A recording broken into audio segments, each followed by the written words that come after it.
Hello students, KD the math tuber channel में आपका एक बार फिर से स्वागत है। और आज हम बात करेंगे डिटर्मिनेंट यानी सारणिक के पार्ट 6 की, जिसमें कि आज हम तीन इम्पोर्टेंट फैक्टर पढ़ेंगे।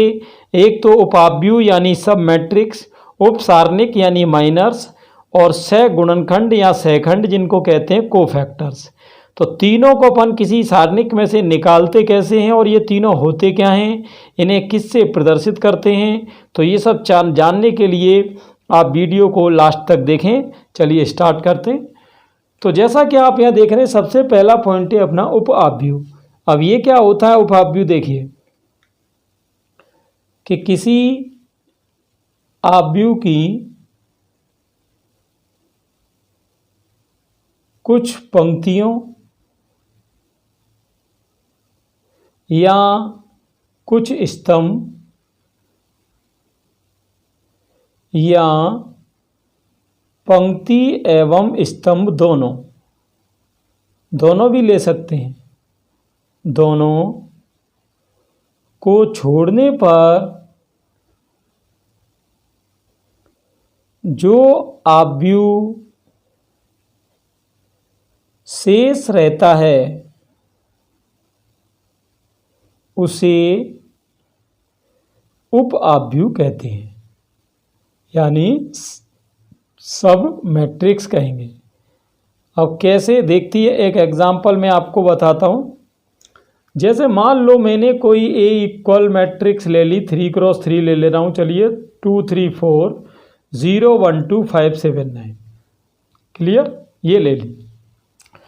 अब आपको जैसे इसका उपआव्यू बनाना है, मान लो किसी ने इसकी पहली रो छोड़ दी, तो आपका एक और उपआव्यू बन गया बी इक्वल यहाँ पर 0 1 2 5 7 9। अब ये तो है आव्यू और ये है इसका उपआव्यू। या मान लो किसी ने कहा कि भाई मैं तो इसमें फर्स्ट कॉलम छोड़ूंगा, तो यहाँ आपका क्या बच जाएगा 3 4 1 2 7 9, ये भी इसका क्या है उपआव्यू हो जाएगा। ऐसे ही मान लो किसी ने कहा कि भाई मैं 2 रो पूरी छोड़ूंगा, तो अब यहाँ एक और आव्यू बच जाएगा, ये आपका 5 7 9।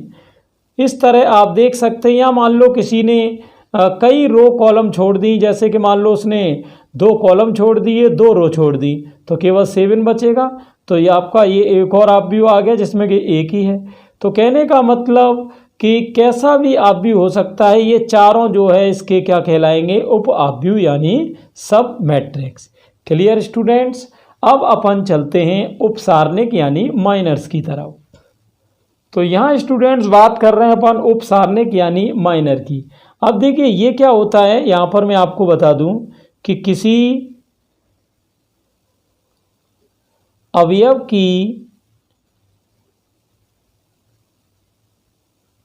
पंक्ति एवं स्तंभ को छोड़ने पर जो सारणिक शेष बचता है, जो सारणिक शेष बचता है उसे उस अवयव का उपसारणिक कहेंगे, यानी माइनर्स कहेंगे। यहाँ पर संकेत की अगर बात करें तो जैसे अगर मान लो किसी ने एलिमेंट यानी अवयव को AIJ से डिनोट किया है, तो उस अवयव का उपसारणिक जो है वो डिनोट होगा MIJ से। क्लियर? कैसे? देखिए मान लो अगर उसने अवयव यानी एलिमेंट को मान लो वो ले रहा है A12, तो यहाँ उपसारणिक जिसको कि आप माइनर कहते हो ये हो जाएगा M12। अब ये निकालते कैसे हैं, चलिए मैं आपको एक एग्जांपल ले रहा हूँ। सबसे पहले चलिए मैंने यहाँ ले लिया कोई 2x2 का आव्यू ले लिया है, जैसे 2 3 4 -1। क्लियर? अब यहाँ देखिए जैसे कि आपसे कोई कहता है कि भाई मुझे चाहिए 2 का उपसारणिक, तो आप देख सकते हो यहाँ पर 2 कहाँ पर है, 2 पहली पंक्ति और पहले स्तंभ में है, तो इसके उपसारणिक को हम व्यक्त करेंगे M11 से। और अब ये पहली रो और पहला कॉलम छोड़ के एलिमेंट कौन सा बचा -1, वो आंसर आ जाएगा। मान लो किसी ने कहा कि भाई मुझे चाहिए 4 का उपसारणिक। अब आप ये देखो 4 किस जगह पर है, 4 जो है पहली कॉलम और दूसरी रो में है, यानी ये A21 है, तो इसका उपसारणिक जो है वो M21 से डिनोट करेंगे। और अब इसी की रो और इसकी कॉलम छोड़ के अपना क्या बच रहा है 3, ये आपका आंसर हो गया। अब देखिए कभी कभी जैसे ये तो 2 क्रॉस 2 है तो डायरेक्ट आ रहा है, 3 क्रॉस 3 में अपने को ये सॉल्व भी करना पड़ेगा। कैसे, एक एग्जांपल से मैं आपको बता देता हूँ। जैसे मान लो मैंने यहाँ पर कोई, आप भी चलिए 3 क्रॉस 3 का ले लेते हैं, 2 0 9 5 1 6 एंड 9 -1 2। क्लियर। अब आपको उसने कहा कि भाई मुझे चाहिए इसमें 6 का उपसारणिक, 6 का उपसारणिक। तो अब आप देख सकते हो यहाँ पर कि 6 कहाँ पर है, ये तो 6 की रो और 6 का कॉलम छोड़ देंगे तो आप देखिए बचा क्या यहाँ। पहली बात तो ये देखिए 6 किस रो में है, ये दूसरी तो रो में है और तीसरे कॉलम में है, तो इसका संकेत बनेगा M23।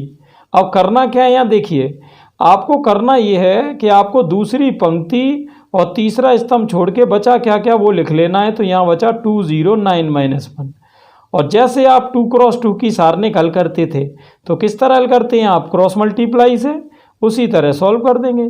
2 का -1 में -2, बीच में आप जानते हो माइनस आती है, 9 का 0 में 0, तो फाइनल आंसर -2 हो गया। तो ये है कहानी किसकी, उपसारणिक की। अब चलते हैं इसके अगले पॉइंट पर। यहाँ अगला पॉइंट है हमारा सहखंड यानी सह गुणनखंड और कोफैक्टर। तो इसको आप स्टूडेंट थोड़ा ध्यान से देखना क्योंकि ये मोस्ट इम्पोर्टेंट है। अगले पार्ट में मैं आपको 3 थ्योरम बताऊंगा इसी कोफैक्टर से रिलेटेड। तो अभी आप ये ध्यान दें कि ये कोफैक्टर निकालते कैसे हैं। देखिए अभी आपने उपसारणिक निकाला था, उपसारणिक को किससे डिनोट करते थे, जैसे मान लो कोई एलिमेंट है, अगर वो आप डिनोट कर रहे हो AIJ से, तो उसका उपसारणिक यानी माइनर को किससे डिनोट करते हैं, मैंने क्या बताया था, MIJ से। और इसका जो कोफैक्टर है यानी सहखंड है उसको डिनोट करते हैं अपन CIJ से। क्लियर। कभी कभी इसको स्टूडेंट कुछ बुक्स में FIJ क्योंकि फैक्टर है, और कुछ बुक्स में इसको कैपिटल AIJ से भी डिनोट करते हैं। तो ये तीनों संकेत आप ध्यान रखना। यहाँ एलिमेंट का मतलब क्या है, अवयव, माइनर का मतलब उपसारणिक, और कोफैक्टर का मतलब सहखंड। अब ये तो बात हुई इनके संकेतों की। अब इसको निकालते कैसे वो देखिए। तो CIJ या FIJ या AIJ का फॉर्मूला होता है -1 की पावर I + J × MIJ। अब कैसे, देखिए चाहे आप फॉर्मूले से निकाल लो चाहे डायरेक्ट निकाल लो। अब इसमें आपको थोड़ा सा चिन्ह का ध्यान रखना है। अगर मान लो ये जोड़ने पर कोई सम संख्या आती है तो ये माइनस हट जाएगा, और I और J को जोड़ने पर विषम आती है तो माइनस लगा रहेगा। चिन्ह मैंने आपको पहले भी बताए थे, 2 क्रॉस 2 का कभी आए तो उसके चिन्ह होते हैं plus minus minus plus. 3 cross 3 का भी मैंने आपको चिन्ह परिपाटी बताई थी, plus minus plus, minus plus minus and plus minus plus.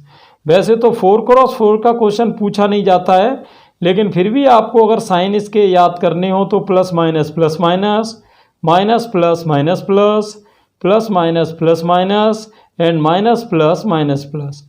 तो ये कुछ कहानी है स्टूडेंट्स। क्लियर। ये तो अब चलते हैं, जैसा क्वेश्चन होगा वैसे ही हमको चिन्ह उठा लेने हैं।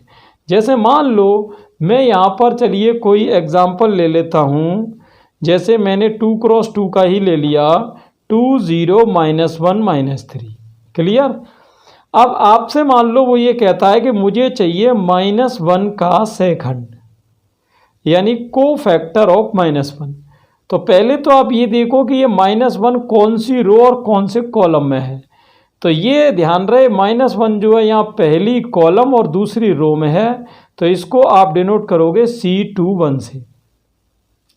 अब आप ये देखो ये C21 से आप डिनोट कर रहे हो तो 2 और 1 का योग क्या आ रहा है, 3, जो कि विषम है। विषम में आपको माइनस लगा देनी है आगे पहले ही।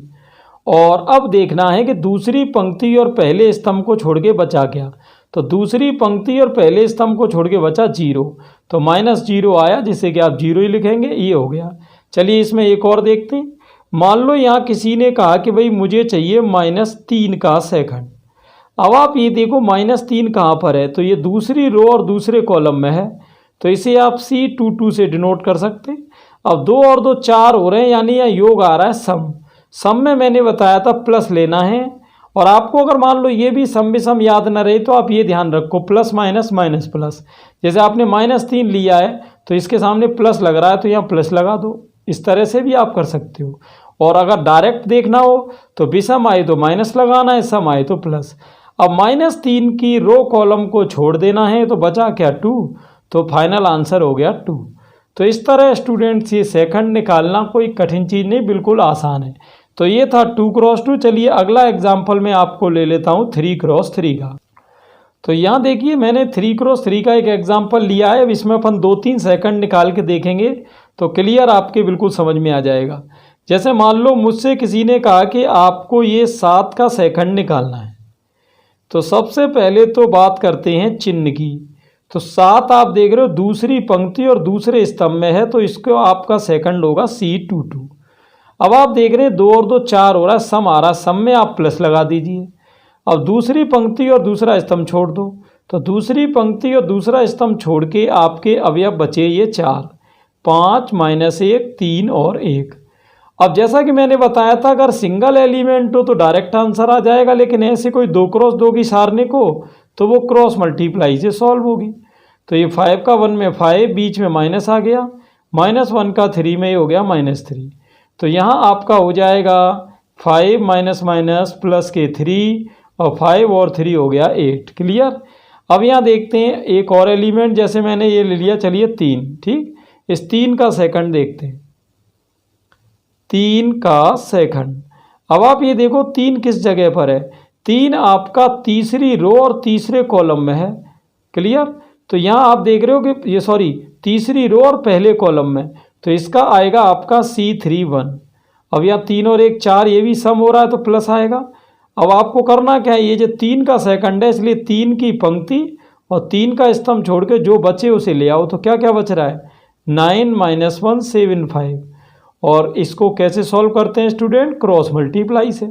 तो 9 का 5 से 45, बीच में माइनस आता है, 7 का -1 से -7। तो ये आपका हो जाएगा 45 + 7, यानी ये हो गया 52। तो इस तरह से हमने देखा कि सेकंड या सहगुणनखंड में कोई प्रॉब्लम नहीं है। तो ये था स्टूडेंट अपना डिटर्मिनेंट का पार्ट नंबर 6। इसमें मैंने आपको 3 इम्पोर्टेंट चीज़ें बताई। एक तो अपन सब ग्रुप कैसे निकालते हैं, ठीक, या सब मैट्रिक्स बोल सकते हो आप इसको। दूसरी हमने कहा कि इसमें कोफैक्टर कैसे निकालते हैं, और तीसरी अपन ने इसमें देखा कि माइनर कैसे निकालते हैं। क्लियर। तो ये तीनों चीज़ें हैं स्टूडेंट्स। और यहाँ संकेत आप ध्यान रखना, सब मैट्रिक्स का संकेत है, अगर आप व्यू ए है तो AS, कोफैक्टर को C से डिनोट करते हैं CIJ, और माइनर को MIJ। तो अगला पार्ट बहुत इंपॉर्टेंट होने वाला है, जहां मैं इसकी 3 थ्योरम की बात करूंगा कोफैक्टर की। आप सभी चैनल पर कंटिन्यू बने रहें, जिससे कि आपको रेगुलर जो वीडियोस आते हैं उनकी अपडेट मिलती रहे। तो अगर स्टूडेंट अब तक आपने चैनल सब्सक्राइब नहीं किया है तो सब्सक्राइब कर लें और नोटिफिकेशन बेल पर प्रेस कर दें, जिससे कि आपको आगे के वीडियो की अपडेट मिलती रहे। Thanks for watching.